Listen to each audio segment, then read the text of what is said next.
Hello, everyone. You're most welcome to today's webinar hosted by Vision Africa AI.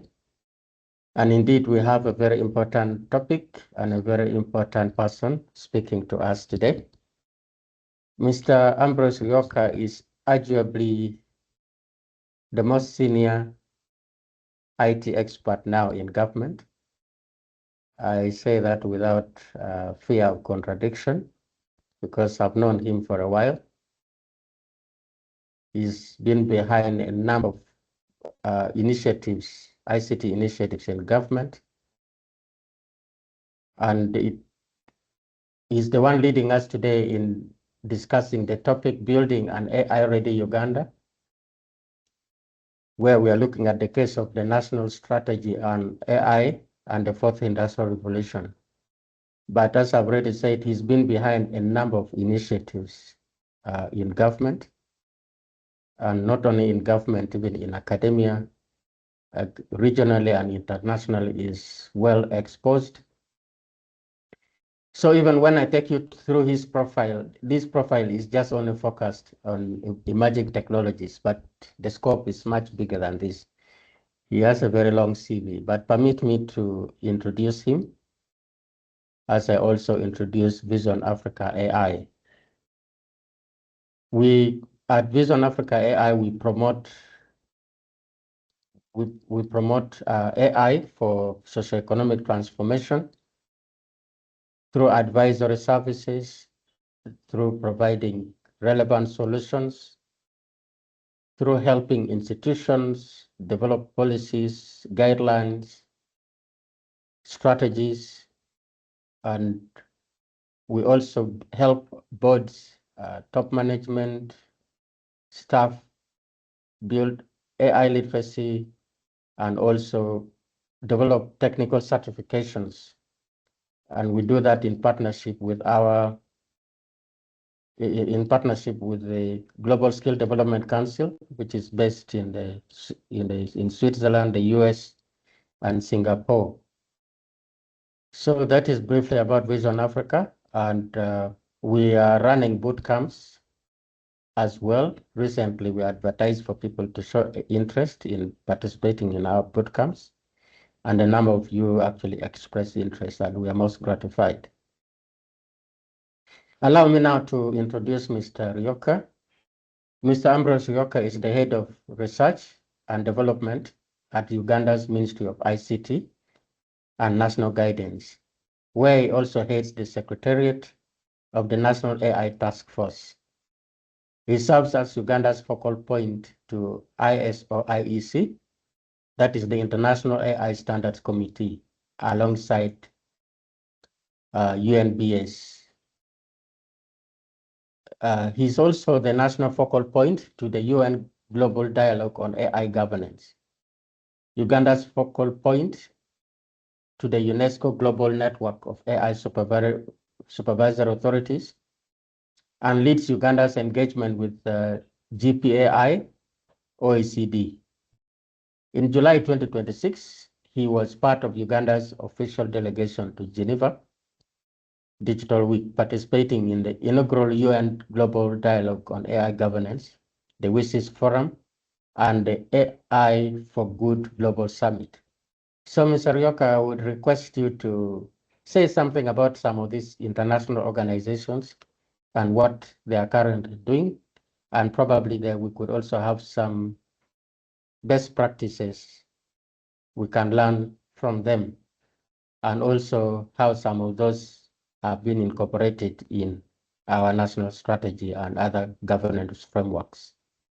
So with over 30 years of experience in ICT policy, digital transformation, and program management at the intersection of education systems transformation in Uganda and internationally, Ambrose is coordinating the development of Uganda's national AI governance framework, aligning it with the digital transformation agenda.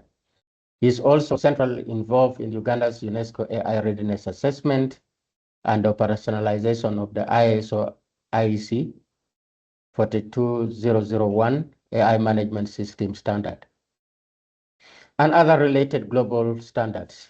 He holds PMP, CGEIT, CRISC, ITIL4 COVID and ISO lead implementer certifications.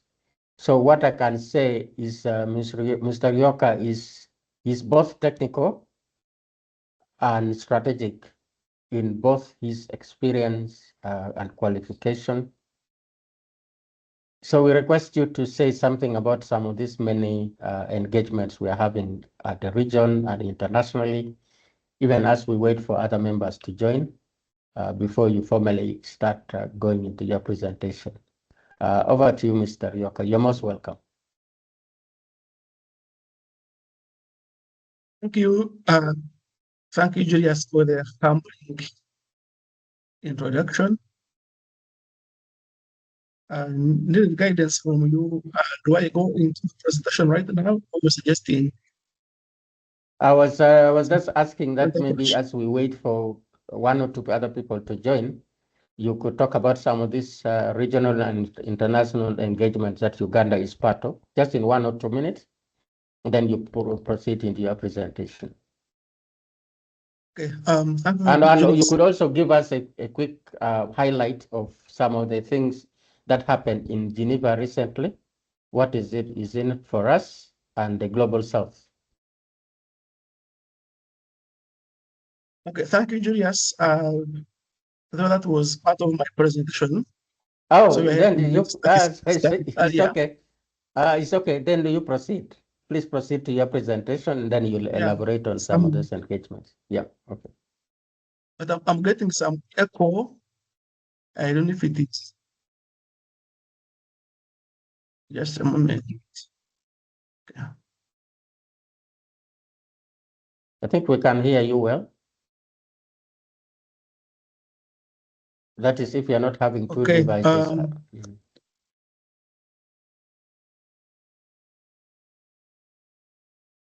Maybe, Julius, you can put off yours. I don't have a video anymore. I turned off my video. Mr. Ruyooka, we can hear you well. All right.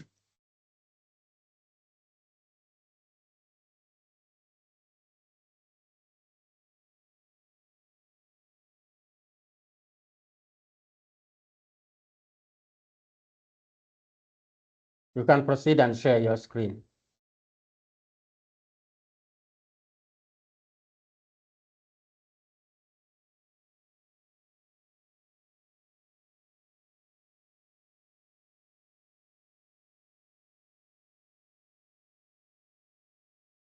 Okay, I hope we are able to see my screen now.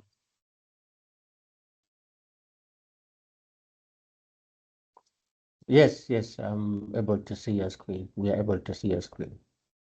Okay, thank you, Julius, and all protocol observed for convening this webinar.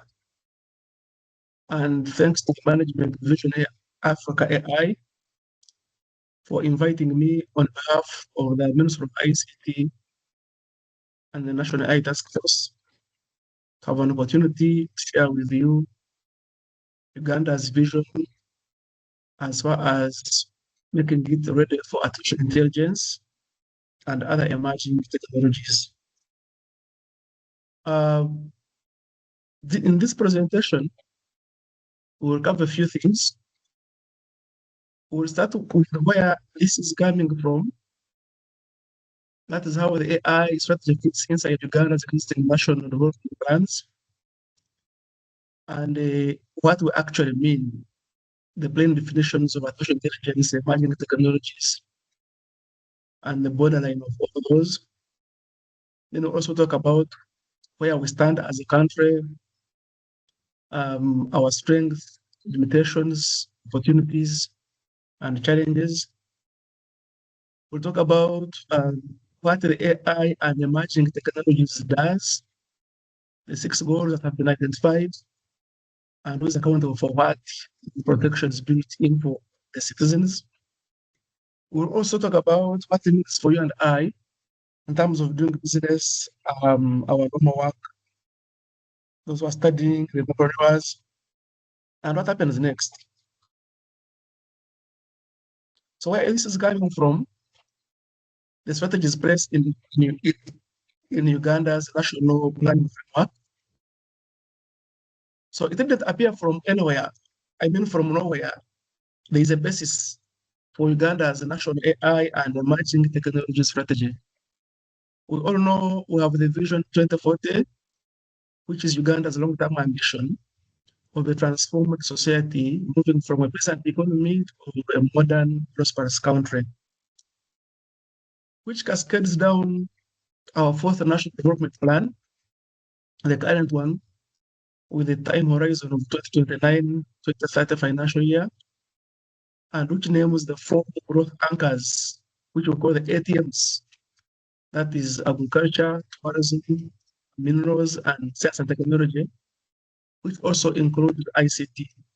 Actually, science, technology, and innovation include ICT, that are the key targets for the tenfold economic growth that should take us from the 50 billion US dollar economy to a 500 billion US dollar economy by 2040.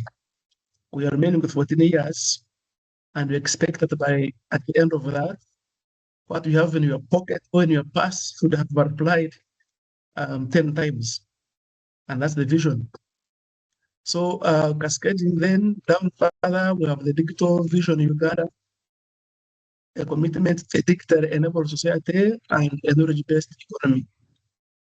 And in there, within the digital vision in Uganda, we have also developed what we call the Uganda Digital Transformation Roadmap that identifies 5 pillars ranging from infrastructure, digital systems, information security, and what can be cybersecurity and data protection. Then we have digital skilling, then entrepreneurship and innovation as the 4 pillars of the digital transformation roadmap. And now that brings it to this strategy that we'll be talking about of how AI and emerging technologies are put to work to be able to deliver the plans above, not as a separate item or a separate agenda, but as the engine underneath what we're talking about. So the strategy is to be adopted at a national level and will be delivered across government through both the public and private sectors. So what do we actually mean when we talk about artificial intelligence and emerging technologies? AI is becoming a buzzword wherever you ever talk about AI. You go on TikTok, you are watching that clip, and then at the bottom of it is AI generated content. So what is this thing we're calling AI? So artificial intelligence, in plain terms, it has been around for decades. But in simple terms, we are saying that this is the software that learns patterns from large amounts of data and then uses those patterns to make a judgment or a prediction or a recommendation. And we are already living with it. We use it in our daily lives and already experiencing this. An example, when a mobile money platform decides how much it will lend you, that's the software that sends you a message and not a person. That means has read your transaction history and then sets the figure. He said, hey, you qualify for a loan from us of 800,000 Uganda shillings. How have they known that you qualify? That message will not go to anyone else. It will be customized for you because I have studied the pattern of how much you post on your account, how much you withdraw. And so they say, oh, this person will think if you gave him a loan of 800,000 shillings, they should be able to pay back within a year. Fraud alerts.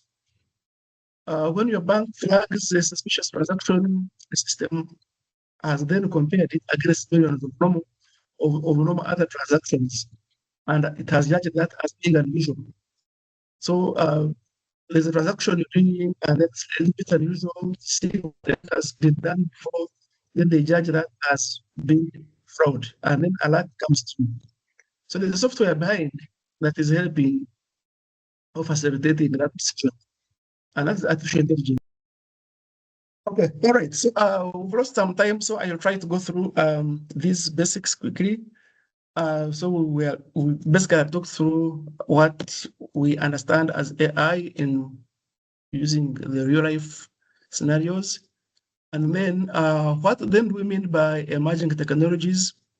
And here we look at artificial intelligence as the leading technology in the strategy that has been developed. And we also believe that AI doesn't work alone. And there's a number of other technologies that go alongside this. Key examples, when you see things like connected devices, the sensors on your irrigation pumps, the cold chain monitors on vaccine fridges. We talk of things like blockchain now, a shared record that everyone can see and nobody can quietly alter, which are being applied like in land titles. And our land information system is actually being upgraded now to leverage on this technology. We all have seen drones spraying crops. We have seen things like virtual and augmented reality, robotics and 3D printing, electric mobility, all the things that are connected to the internet, the technologies that are enabled by technology that are emerging that go alongside artificial intelligence. So how we decided what spend the money on in this process? So we believe that the government cannot fund everything at once. So we sorted every technology into one of the three baskets. And what we looked at first was what already is working and what is near road and needs a push and what is still over the horizon. So what's already working is what is already proven, widely used, and what's part of our daily life. And we have things like mobile money, 4G, and cloud services. Then you have what near is ready, and here we're looking at what has been proven elsewhere and better used here and pay off within 3 to 5 years if we invest now. So artificial intelligence, blockchain, connected devices, these are the things now that are proven elsewhere. Yes, we are using them here, but not, but barely, and where it's being used, we don't see the money coming from that yet. So this is where Uganda is putting its money as far as the strategy is concerned, or we are areas where we are looking at investing heavily in this strategy that is coming up over the next 5 years. And then, of course, we are looking at those things that are genuinely early and are interesting. Examples like cloud quantum computing and other technologies. So where Uganda stands as far as AI is concerned and related issues, we are not starting from behind. We are actually not at zero. Knowing that 70% of Ugandans are under 30, quite a young population, that is technologically comfortable. So we would say if people are young, then they are comfortable with technology. So if they're comfortable with technology, how are they going to use it and how do you facilitate how they use it? And we also know that 87% of electricity is renewable. With surplus power at Karuma and the water for cooling. Actually, one of the things you notice that AI also thrives on water. And that's why, as we'll see later, when data centers are being established, you also consider the water resources that will do the cooling of the data center.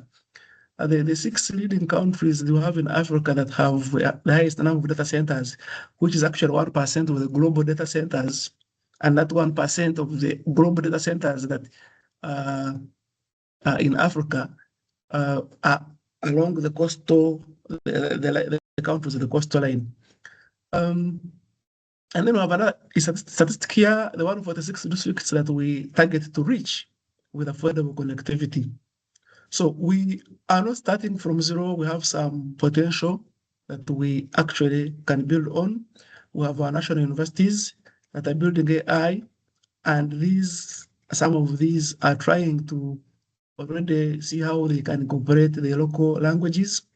Local company, and that's why you have local companies like Sunbird AI, Hive Collab, these have tried to build models in local languages. For example, Sandbird has done over 26 languages now. You can find Chiga, Masaba, Uganda. And then we also have a National AI Task Force, which is already in place. And I'm seeing some of the members here of the National AI Task Force that was appointed by the minister at the end of last year. That sets a bit of the governance framework. And this task force has led the process of reviewing, strategic review of this national AI and emerging technology strategy. And then what do we have to clear, the obstacles that we have to clear as we look at the AI and emerging technology strategy?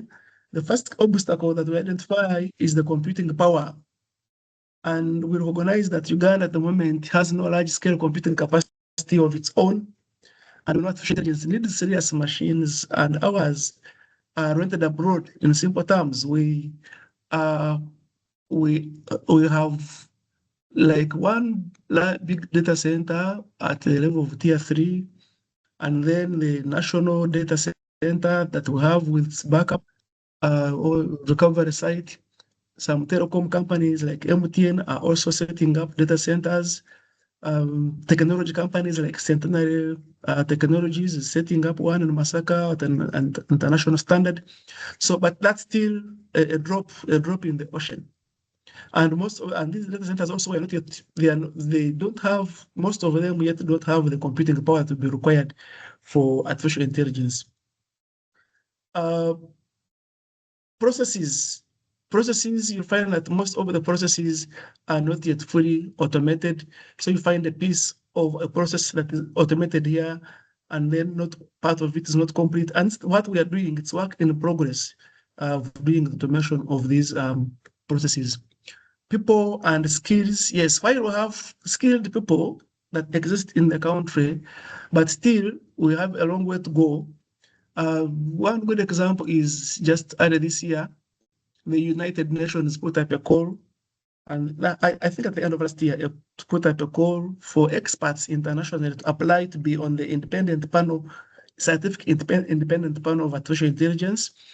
I thought 3,000 people applied, and then at the end of it all, 40 international experts were selected by the UN. Of those 40, 8 from Africa, and Uganda has one person sitting on that panel. So it shows that they have the skill and the competences here in country, but the scale of that is what we need to work on. People have been trained in basic computer technology and computing and information systems, but yes, how many of these can sit down and say, develop the models that we can localize on a large scale? The rules, we acknowledge that today we don't have any specific law specific AI.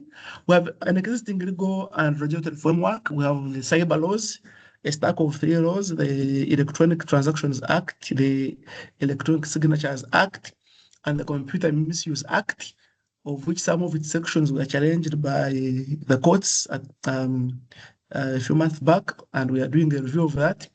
So our responsibility now is to make sure that we put a law in place that will be specific to AI. But I'll talk about that process and why this strategy is a harbinger to what's going to happen next. And of course, the financing, you'll find that 0.4% of the national budget only that goes ICT, and the Ugandan startups raised $18 million in 2024, as that statistic is also very clear. So we have startup companies that are generating some revenue, but still what comes to the ICT sector at the moment, that kind of percentage. So during the consultations, therefore, we had, just a moment, during the consultation process that we are doing, the message was coming out. The obstacle is not that the technologies that are available, it is the governance, the data, and the coordination. So how do we govern AI, and how do we generate the data and make sure the data is well situated and it's available, and how do we coordinate the initiatives in a coherent manner?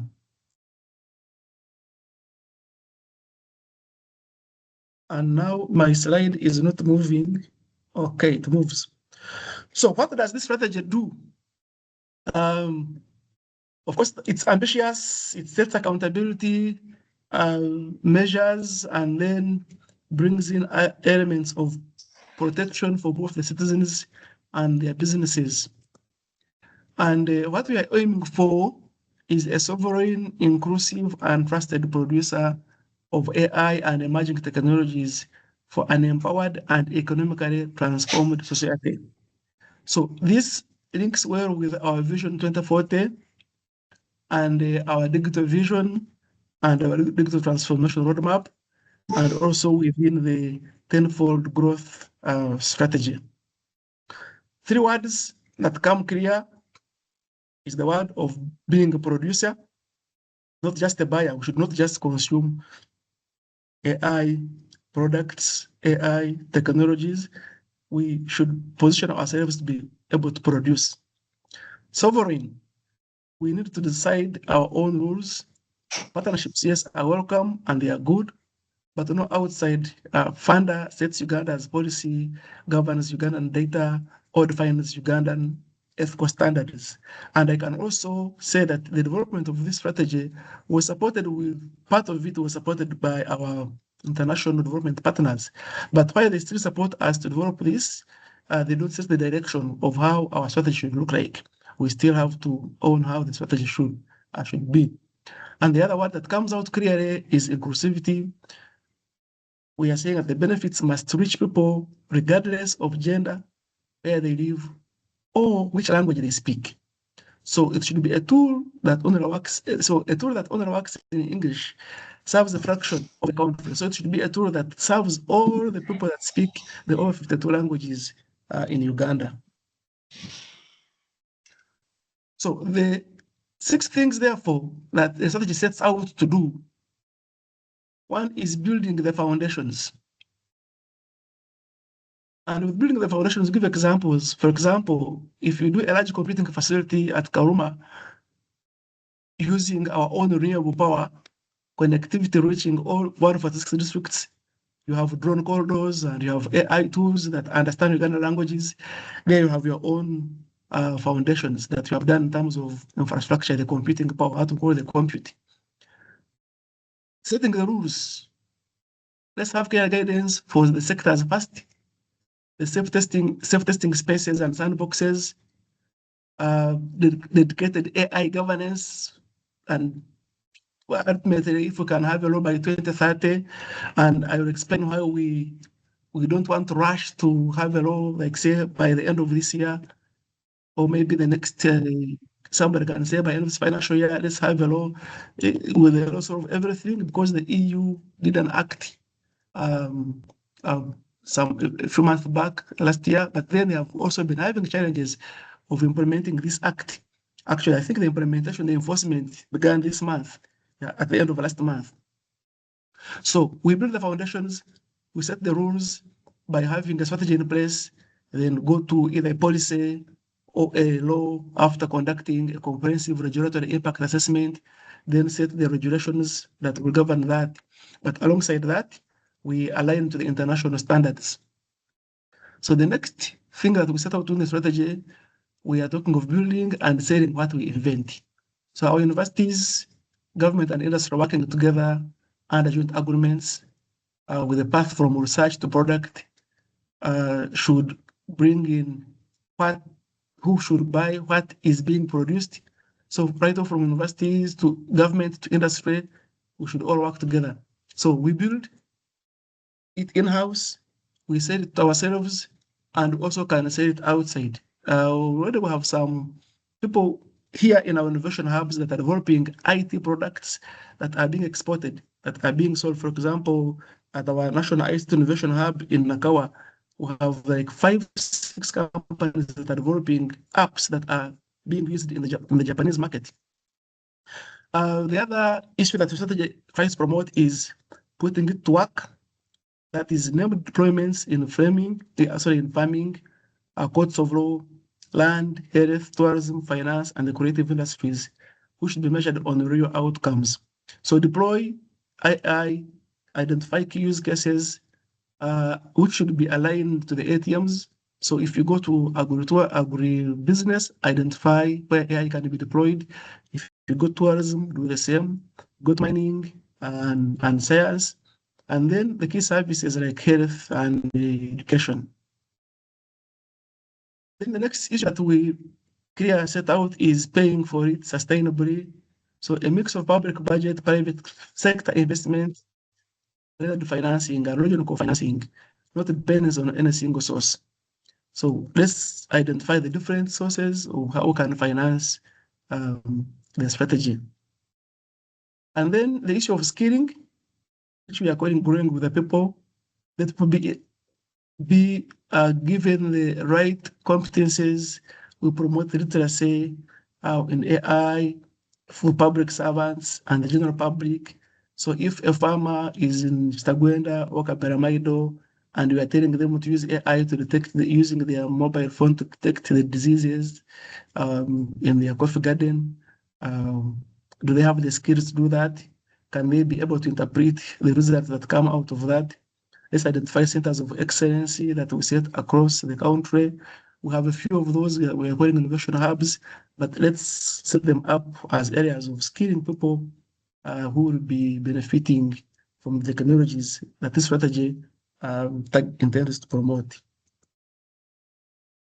And we talk about issues of accountability, who is accountable. And we're saying that today, responsibility for digital and data governance is spread across the Ministry of ICT, the National Information Technology Authority, the Communications Regulator, that's UCC, we have the Data Protection Office, and others, and with no single body clearly in charge of AI. And the Minister, of course, has established a National AI Task Force that includes different stakeholders, and have a secretariat within the ministry, which I am privileged to be working with in terms of coordination. But that's not a sustainable way of doing that. We should elevate AI governance, not sit under a certain Ruyooka or something like that, but let's let it be something that if you put it in the ministry, give it the career governance approach so that the voice can clearly be heard, reporting at the level of the permanent secretary in the Ministry of ICT, having direct oversight, and then it's being able to escalate that. So the strategy fixes the three levels of governance, and we are suggesting let's have a dedicated AI department inside the ministry, advised by a committee drawn from government, business, universities, society, and regulators, deliberately including psychologists, could be psychologists, sociologists, and cultural and religious leaders. And you will be surprised to learn that in the Silicon Valley now, people who study languages are now earning much more than the programmers because they need to do translation for and train the models in those languages. So when we do this, we are doing AI not only for the technology-driven people, but for the users, so psychologists, sociologists, and all those sitting or being constituted as members of this national AI coordination mechanism. Two, we talk of sector regulators, that's the banking, the communications, insurance, all these at have a level at which they participate. And then every institution, so a number AI focal point for each government body and in every district responsible for what is deployed there and answerable on how it performs.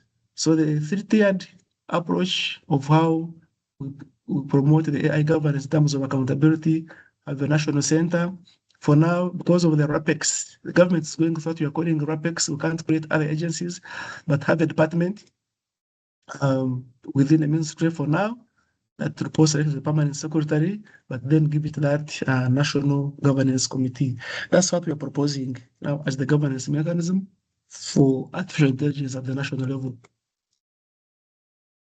So what will protect citizens in this strategy? So the principle here is augmentation, not replacement. Augmentation, to augment coming from adding together or adding something to pieces together. So we're not talking of replacement, but augmentation. And any organization deploying AI at scale must show a plan for its workforce. their training, and their design roles in building in and being sensitive to issues of local content, and should be able to demonstrate the need and for having the jobs in place and the effect of those jobs before any approval. And the objective should be more and better work for the Ugandans. So when you deploy AI, at the end of it all, are we getting more jobs? Are Ugandans getting better work that is resulting out of that? And this aligns again very well with our pillar number 5 on the digital transformation roadmap on entrepreneurship and employability. And of course, we have issues of fairness, transparency, and the ethical use of AI built within there. Now, on safety and rights, we are saying yes, that, for example, AI used in health, education, finance, security, and government must be independently checked for bias, safety, as I mentioned earlier, privacy and accountability before it goes live. And nothing may be deployed in breach of the Constitution. The data protection law of 2019 is in place. And of course, Uganda has international ethical commitments. We subscribe to the UNESCO recommendation on ethical use of AI. And we're actually now concluding a readiness assessment, on ethical use of AI, which we are doing together with the UNESCO. And then the commitment to the right to a human review, everything that is done by AI should have a human element. That is the human built within the loop. That's human in the loop. That's what we call the principle. Have a public register of AI systems in use so citizens can see what is running.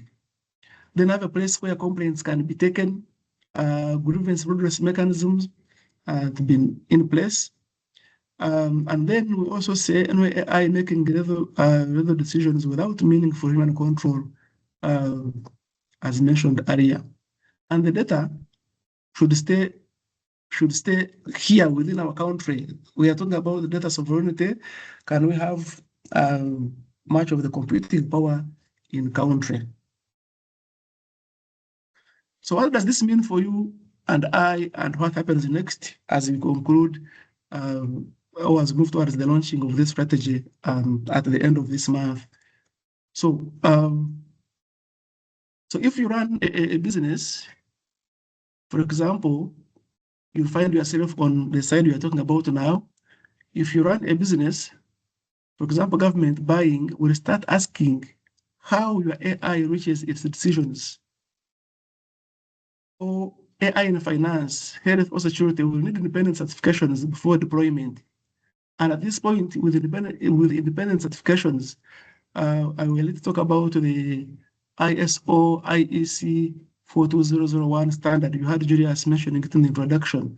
That is an international standard for artificial intelligence management systems that has been adopted by the ISO globally, and Uganda is signatory to that. So that standard is there and it's certifiable.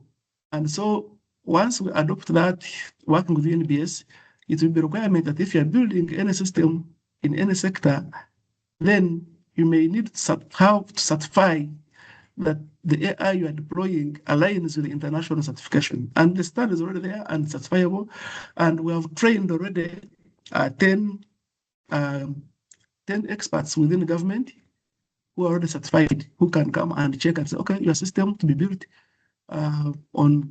if you're building an AI system, we can guide you on how it can be implemented from the support side, like guide on the stage. Then there are firms or the companies that will come and do the certification. Like most of you have heard of the ISO 27001 standard on information security, or the ISO 9000, the one on quality management. So we also have a standard now on AI. For the interest of time, let's look at what's going to happen next. So what's going to happen next one is the endorsement. We are waiting now to have the senior government endorsement with the strategy and of how the National Coordination Center will be structured. When we talk about senior endorsement, we've just finished the consultations process across across government and private sector, society and academia. The draft has been put together. Now it's going to go to the next levels of approval, up to the meeting of permanent secretaries. And then after, the minister will take it to cabinet by way of information paper. Information paper, because this process started in August 2024 in Changwanzi as a cabinet directive for the ministry to start the process of developing the artificial intelligence governance framework. And when we sat back, we said, okay, let's begin with the strategy. From there, we'll do the regulatory impact assessment that will lead us to either if we do a policy or a fully-fledged legal and regulatory framework. So we've begun with the strategy. When it's completed and the permanent secretaries have approved this, chaired by the head of public service, it will now go to the minister for endorsement, and then it goes to cabinet as information paper. And then, of course, put the money in the budget for implementing this. And then we'll have to also now work on the issue of the next step in terms of the policy or the law. We'll also start issuing guidance for the different sectors. And we'll also now announce the focal point persons in the implementing institutions and the governance mechanism that have been put in place. And then have quarterly reporting to cabinet and annual reporting through the national performance reports, through parliament and of the prime minister and all stakeholders as required. So by end of this month, we will see the strategy being endorsed. So what Uganda then decides in the next 3 years from now will be about the rules, the foundations, and the skills, and who is in charge. And will determine whether we capture the benefits of this technology or which neighbors move ahead of us. I like what the Minister of Energy, Dr. Amasano, always says, that we were left behind in the other revolutions, but then this revolution will have an opportunity to participate in it. And our grandchildren will ask us where we were when this revolution came if we don't participate and take lead of it. Members, I beg that we end this year now and then for the interest of time, and then invite any questions and conversations. Thank you very much for your time.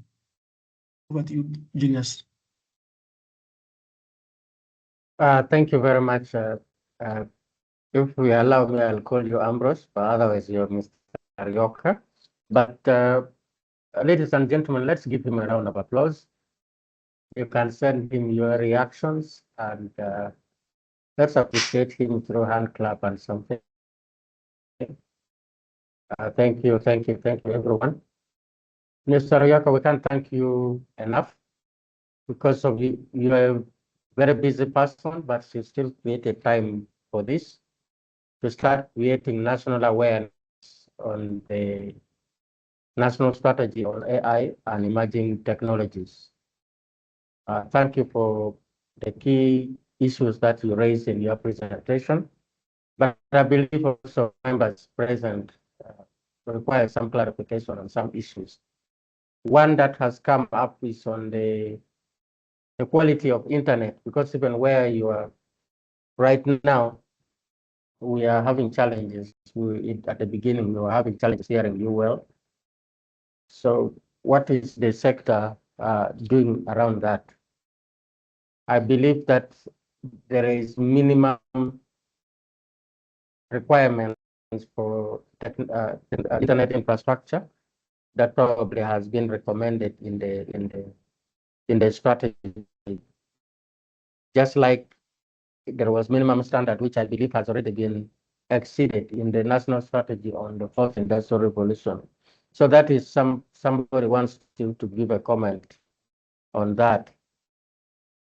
Then the other one, maybe as others come in, the issue of amending existing laws, because if we have to wait until 2030 for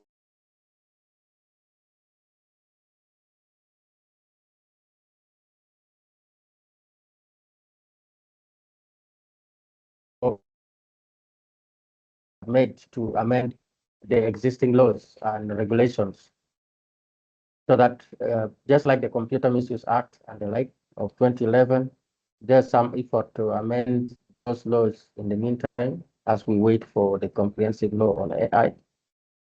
Then the other one is on institutional framework. I don't know whether there has been a discussion around having an agency to coordinate AI and emerging technologies, because that is what some countries in Africa are doing, and not only in Africa, where you have an agency. Probably it doesn't matter under which ministry it is, but you need to, whether you have had a discussion around that, to have an agency instead of a department in the ministry. Yes, the department is still necessary, coordinating in terms of policy, giving national strategic guidance. That is still in order. But the issue of having an independent agency to coordinate the implementation of that framework that is being used, because it's not only this, the strategy. Tomorrow you will have a policy, another time you may have some laws coming in place. Just like data protection and privacy, you have an institution enforcing the implementation. So next time we may also have a law related to AI and emerging technologies that need to be, some laws that need to be enforced or monitored. So that is from me and some other people who posted. Sorry, who made some post in the chat. So maybe can I first respond to that quickly? Yes. Yes, please go ahead and respond to those, and then I can add more. Yes, thank you. Of course, internet, yes, is internet and connectivity is a limitation, but over time, this has been addressed. You all know, if we are here 20 years ago, at the time when hosted CHOGM, what we call as 1 Mbps, 1 Mbps was costing $5,000 US. But today, through the national backbone infrastructure underneath the U, that costs $35 US.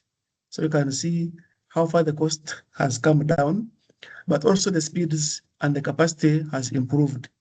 So that the gap still remain in terms of last mile and the quality of the service. And I experienced that one also where I am now. But that is a work in progress that government is consistently working on together with the private sector. The national backbone infrastructure complements what the other ISPs are doing, and they're also doing a great job trying to connect the country. And this is still pillar number one of our digital transformation roadmap, the issue of infrastructure and connectivity. So it's not only being addressed in the AI strategy, but it is within the national development planning framework to have each and every administrative unit up to parish level with reliable, affordable, available, and accessible connectivity. And there's progress that is being done alongside that. Now, the issue of the laws, I do not say we are going to start on the laws in 2030. No, the horizon is that by 2030, we should have a free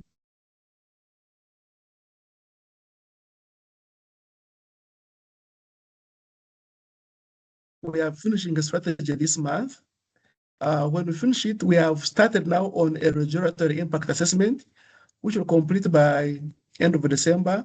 Now, when we finish the RIA, we will now have an option of either start on a policy or on a law. Now, we all know the process of developing a law, or what you go through. You have to have the principles drafted, you have the bill going to parliament, and then the debates and something like that. So, and if you are today policy still following what government procedures are, you have minimum time, 12 months, which you can complete that. So we are saying, okay, if we are starting now on the RIA by December, we finish the RIA and we start the policy or the law, we are looking at maybe end of 2027, having that instrument in place. And then as you start, then you have to do the regulations. So by 2030, we should have a market that is well regulated as far as this is concerned. You mentioned the Data Protection Act of 2019, but yes, it came up in 2019, but you see now still it is the awareness of data protection, personal data is now a little bit mature. So we are saying by 2030, the maturity around this should have been achieved. So if the framing was different, that one we can correct. Now, in terms of the governance, I mentioned that we are doing this aligning to the National Development Planning Framework. Government has a strategy of rationalization of agencies and enterprises. So we cannot now start proposing creation or establishment of another agency which is not aligned with the overall national objective.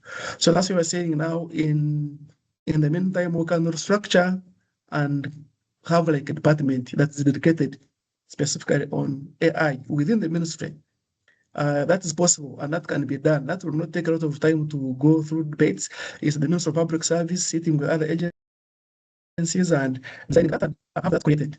Because we don't have to debate from the other government provisions. Because if you bring anything now that relates to creating an agency, it takes you through another debate. You have to go to parliament, to air cabinet, things like that. But we can address it at that level and give it the prominence that that it requires, or the focus. So that's how we can respond to the three issues, Julius, that you raised. Happy to receive any other issues that we can respond to. Thank you. There is one here on data sovereignty. Rehem, first hold on, let me finish this, then I will invite you to ask the question. There is a comment here. Thank you very much, Mr. Ruyooka. I agree with you that data needs to be kept in the country if we are going to benefit from it. But Uganda is one of the African countries that signed the first global health strategy, an MOU with USA that grants access to Ugandan health data by US government and companies. How do we reconcile your efforts, all those of the ICT, with other ministries or institutions? How do we operationalize the three-tier framework? Over to you, Ambrose. Thank you, Julius. The last one, the three-tier framework, I think is referring to what we talked about in terms of governance. Is that what the question is referring to? So that I can. No, I think the first one first addressed the issue of data sovereignty. Okay, data sovereignty. You know, the word sovereignty over the last 12 months has been a buzzword in the corridors of power and politics. So I don't want you to interpret it in that perspective of that sovereignty, because data sovereignty does not mean isolation, does not eliminate the collaboration and the partnership. The issue is data sovereignty is if I have the data, one, do I have control over that data? And can I use it as when I want? And can I update it as and when I want? And can I limit who has access to it without any other interference? And we all believe that if you're hosting it within your geographical jurisdiction, then you really define the sovereignty in terms of geographical jurisdiction and the logical access. So you have the physical access and the logical access. It would be interesting that I may not have it hosted here, but I still have elements of control of how that will be managed. But for you to be sure at 100% you have control of that with sovereignty, yes, host it within your geographical boundaries, and that's why our strategy is also promoting that we can build data centers within our geographical jurisdiction to be sure of the data sovereignty. There's a new one which is coming up now of what we call the data embassy or data ambassadors. So if I have data hosted in Nairobi or in Tanzania, and then I need to access it. So you put like an ambassadorial role of the person that, like now I have Ugandan embassy in Nairobi, but then they are doing Ugandan work, but they are based within a different jurisdiction. So that's the conversation that comes up. It may not be geographically hosted in here, but wherever it is, I still have some control over it, like the way these embassies work. So that's how we are trying to define or to approach this issue of data sovereignty. Now, the other one of the 3-tier, yes, the 3-tier, we said you need to have, once you have a department at the ministry level with some kind of governance body that is representing, has represented from different agencies, then at the next you have now an inter-industry technical committee, and then at the bottom we have focal points in the different agencies. So that is the mechanism we are proposing in terms of coordination. And for projects to be developed and deployed within the government, now, starting with this financial year, even with existing ICT projects, the permanent secretary and secretary treasurer has directed that all government departments, ministries, and agencies that are developing anything related with ICT or providing anything related with ICT must get clearance from the Ministry of ICT National Guidance. So if also anyone who is going to deploy an AI system within government, definitely they will need to get clearance. Not clearance in the word as it is, but even support, technical support and guidance from the Ministry of ICT National Guidance, and we're building capacity towards that, and the strategy is proposing the capacity mechanisms that will be required for that.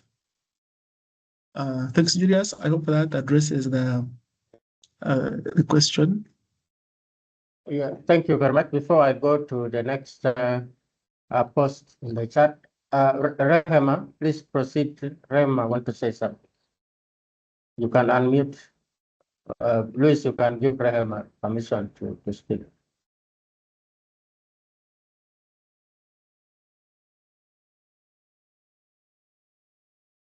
Thank you, Julius. Thank you, Mr. Ruyooka.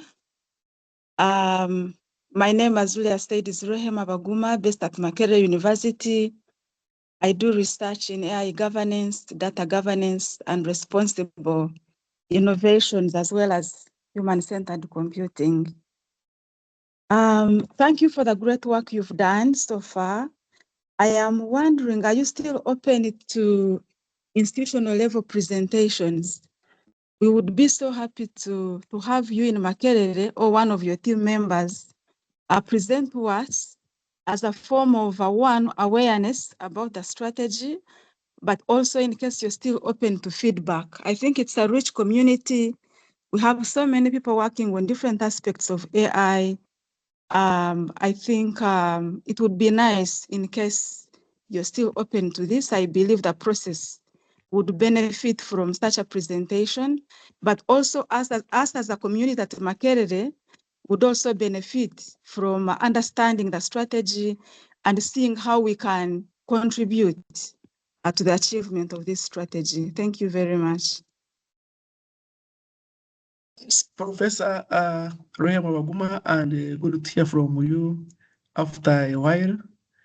And for one, as a disclaimer, this strategy is not yet approved. And once it's approved, we will start doing awareness and dissemination of the strategy. So what we are doing now is we are sharing what is coming. We are sharing work in progress of what is coming up. The consultations have been concluded, but we still can have a window upon this request for what I can now term as expert review. We can call it expert review that is closed. We can share it with you if you have any thing you want to pick. But also to note that our National AI Task Force has someone from the College of Computing and Information Science, who is also, I think, running an AI health lab. I can mention the name because it's public information. Dr. Rose Nakasi is a member of the National AI Task Force, and she's been getting views from the peers and giving us some valuable feedback into this process. We also have the vice chairperson, Dr. Ernest Mwabaze, who is also an alumni, who is also closely linked to the AI work within Makerere University. They are part of the two people that have steered the process. Some other person also closely associated with Makerere and its work, Dr. Teddy, is also a member of the National Task Force. So we have had some good representation from that angle, but we are still within the next week or something. Yes, that's okay. We can share this document with you for expert review. I speak to my permanent secretary for that express permission because we had closed the consultation, so we can go to the next process, the next phase. But yeah, so your request is received, and I think it should be possible. And once we have the strategy completed, we actually come to Makerere and do the dissemination as you have requested. We're happy to come and present to your community, to your students, to your as guest lecturers or something like that, whichever way you want it. Thank you.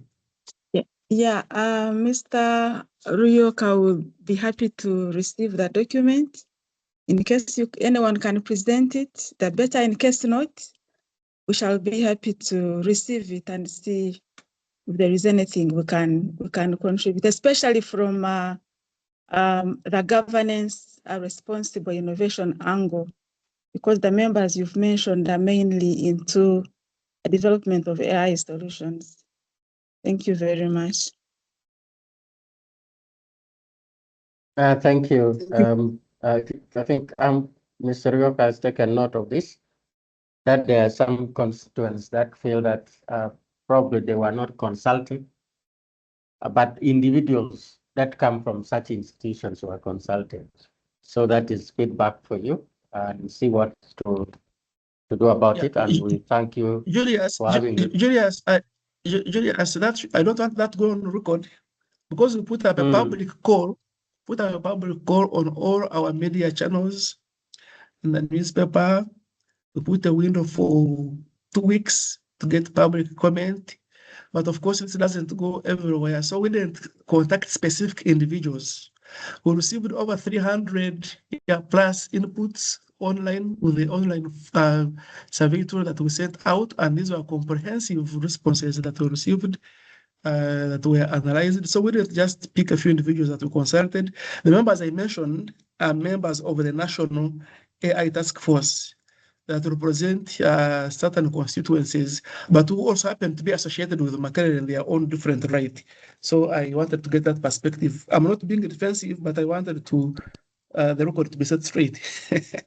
Yeah, thank you. I hear you, but I remember also you actually did regional consultations. Definitely, yeah, we moved to Guru University, Kabare, and invited people to come and give us feedback. And as Vision Africa, we are also pleased to have participated in the consultation and validation process. So there is Emma. Okay, Dr. Professor Mr. Ruyooka will get in touch with you, or you will get in touch with me. It's fine. I just wanted to say we are not complaining. We are just saying in case it's possible. In case it's not possible, it is fine. Thank you. Okay. All right, there is another Hannah, but for now, let me bring up what Emma is saying. In the strategy, what is the plan on strengthening AI security? Emma, also, the second part, I think, Emma, that was probably you came in a bit late. The enabling environment, Mr. Ruyooka started with those. He mentioned a number of things, including skills, including infrastructure, compute, all those legal and regulatory environment. He talked about those. But maybe let Mr. Ruyooka talk about the AI security concerns. Over to you, Ambrose. Thank you. Now, the other thing is this strategy is not working in isolation. As you mentioned, it's working within our existing legal and regulatory framework. We have a national information security framework that was launched just the other week by the minister, Right Honorable Kaswero Mumba, and this work has been coordinated by the National IT Authority of Uganda. And that agency also, of course, again hosts what we call the Computer Emergency Response Team that coordinates the cybersecurity arrangements across the country. So it is within that framework that this strategy organizes that, and our solution.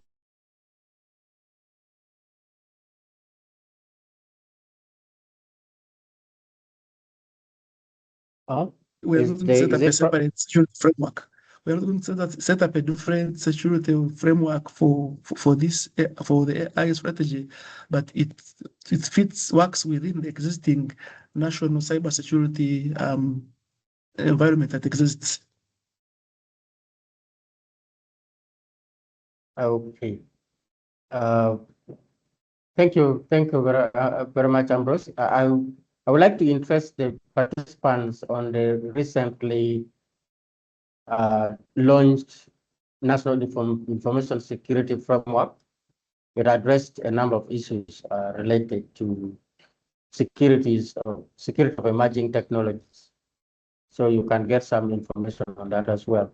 Now we are left with just a few minutes. I would ask whoever is coming to speak to just speak be straight to the point, starting with the CEO of Kama Trust, and then after that is Mr. Bali. And we appreciate people who are joining us from different parts of the world today. We are grateful that you could take interest in what Uganda is doing. CEO Kama Trust, proceed. And mention your exact name, sir, or madam. All right, hope everyone can see me. Good evening, everyone. Thanks, Mr. Ruyooka, Ambrose, and the team. That's Mr. Julius. I'm by names of Julius Miambi, and of course, as of now, I delved into that's AI, and of now I'm now in deep into research and development. So me and my part is what I want to talk about is the sovereign AI. So meaning I had discussed this with some different people. Now, excuse me, Enoch. Our time is almost ending. So if you can just either give a straight question or comment without telling us the other. Okay. To me, I was I'm sharing what you people have come with, and I would just look for a way I can join you, and I can see how I can get in touch with you. Then I can discuss with you more, sir. Thank you. All right. Thank you, CEO. Now, next is Mr. Enoch Bali. Yes.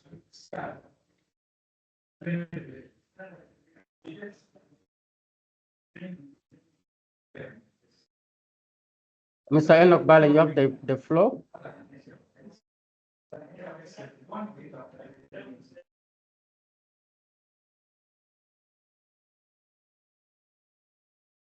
Sorry, Enoch, we are not hearing you.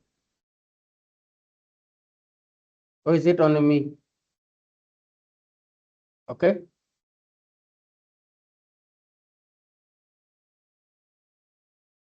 Enoch, what could be the issue? You're on mute. Okay, Trevor. I think you can hear me now. Yes, we can. Thank now you, Julius. Just 30 seconds. Sorry. Okay. Thank you, Julius and Mr. Ruyooka. To get to the point, my question is regards if at all the government has a position on data licensing for locally generated data sets. Because startups are now, building their data sets, and in the future may need to license it to other companies. So I don't know if at all it will be possible to do it legally.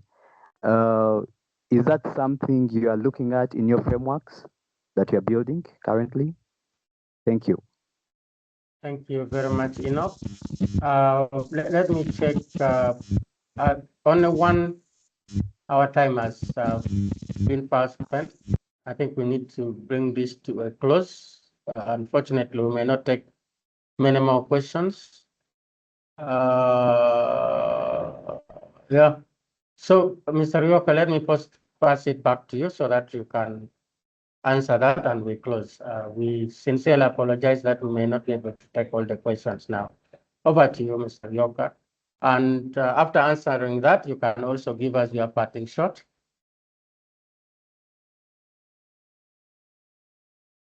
Thanks, participants and Vision Africa for the opportunity for us to come and share with you what's coming up. And that gives us confidence as from where we sit, that what we are doing is not actually for us, but it's for the citizens. Now, the issue of data licensing, the framework is there. We actually now doing the current information and communications bill, and the issue of regulations around establishments of data centers and how they get licensed is an issue that is, as I talk now, there's a team that is meeting in the room a few meters from where I am that is discussing that subject. So yes, it's an area, but for anything, for now, you check with our National Data Protection Office and you will get the support that relates to personal data protection. The other one I think was a comment or an appreciation, which I've also taken note of. Julius, is there anything else I missed? That we can bring this to a close because there are some few other comments, but because time constraint, and I know we had to borrow also your time to come and share with us. So I wish to thank most sincerely the Minister of ICT and National Guidance. Mr. Ruyooka, please extend our gratitude to the Right Honorable Justice Kasulu Lumumba and the Permanent Secretary, Dr. Amina Zawede, together with the entire team at the Ministry of ICT and National Guidance for the job well done and for having put together this very comprehensive document. It will help to guide the country. And indeed, Mr. Enoch Bale raised the issue of licensing of data. And I think that is the issue of data sets has been discussed severally, even before this strategy was put in place. So I believe those are some quick wins that innovators would want to see addressed. We very much appreciate you, your time, and the entire Ministry of ICT and other fraternity, and also the stakeholders who have participated today for having spent here all this time. It shows the interest you have in the subject matter and how to move the country forward. Indeed, the Ministry of ICT and National Guidance and government cannot do it alone. We have seen a number of stakeholders here, from civil society to academia to the private sector have been present today.